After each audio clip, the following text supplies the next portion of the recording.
Hello, hi, welcome to What in the Raid, where we discuss all things Raid Shadow Legends. Feel free to call me C. Well, we've finally done it, guys. As promised, we've saved the best till last. We are looking at probably the single most important stat in the game, and that is speed. Now, there is not a single hero in your roster that will not benefit from speed in one way or another.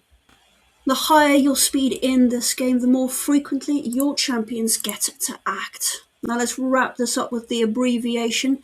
This determines how quickly a champion fills their turn meter. Your team will move in order of speed. Fastest champion first. A champion with 200 speed will move twice as often as a champion with 100 speed. You will notice whenever you're in an encounter, your champion specifically has two bars above them. One is the health bar, the other one is their turn meter. And you will find that the faster your champion is, it will have more turns. That's why some champions have 2 turns within a given rotation, whereas the others will only have 1. And one of the biggest mistakes that people make is neglecting their speed. They think, oh yeah, attack, I need as much of that, I need to hit as hard as possible. And having a nuke is great, especially if you've got HP and defense to bump up that survivability. But quite often it isn't about who hits the hardest. It's about who gets to go first, especially in arena. And then when you are looking at areas where going first isn't necessarily super important, like your PvE instances, like clearing waves in dungeons or going up against clan bosses, in those moments it is not about hitting hard like an absolute nuke like poor old Ezio here. It's about hitting more often. This means more buffs, more debuffs, more damage, and more healing and reviving. Now, as far as stacking your speed goes, this is one of the hardest stats to stack. When you click into your gear, you will sometimes find speed as the base stat. Please note that's only ever going to apply to boots. You can have a look at it here, scroll down to priority stats, click speed, and you will see only boots have speed as their base stat. Now, I've recently gone on a little bit of a gear chase. I do have a bit more, but 2 weeks ago I had barely any speed boots left to apply to new heroes. So I'm actually quite happy that we're doing this now and that I can see this. In addition to getting speed on your base stat, you can obviously get it on your sub stats. There's plenty of them here. What you want more than anything is for a speed stat to appear on a epic, legendary, or mythic piece of gear, and then you're a little bit more guaranteed to have a relatively decent set, like here, 4% speed, crit damage and defense. Obviously, when I upgrade this, I really would like it to have like a cross section of rolls into all of these stats. But if you've got crit and defense on percentage here and you only roll into speed, that's still a very reasonable, decent piece of gear. As long as you get these stats somewhere else to get your hero up to target, that's going to be a good item.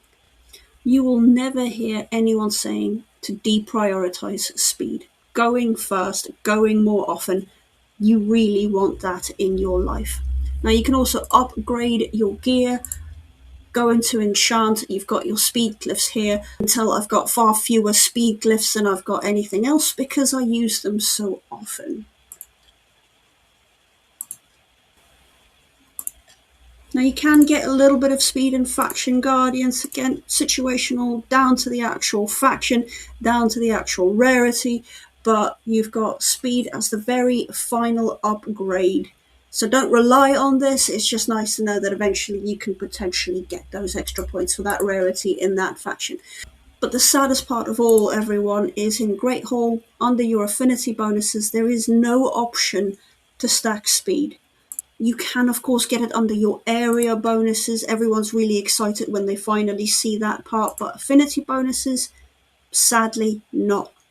Now, there are other ways to obviously temporarily get some speed. For instance, Alva over here, one of her buffs is actually an increased speed buff. It lasts for 2 turns. It is an absolutely vital buff to get, especially if she goes first, which she quite often does. She's usually one of my first heroes to pop off in any instance, so that's quite a valuable buff to get.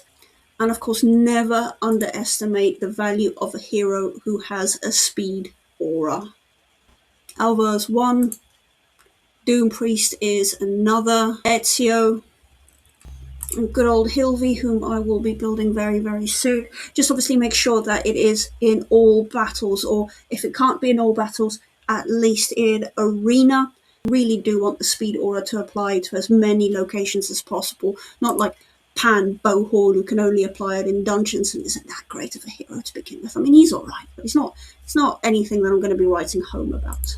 Now, I can't emphasize the importance of the stat enough. It really does complement all of these other stats in such a beautiful way, so make sure that if you can get it on your hero, that you do. The quicker they are, the more often they can deliver for you, and the better your chances are of taking the win in that encounter. But that's pretty much it in a nutshell. And that's it for this specific hero stats little series. Thank you so much for joining me on this journey and for joining me for this episode. Happy raiding out there. Thanks again, and bye.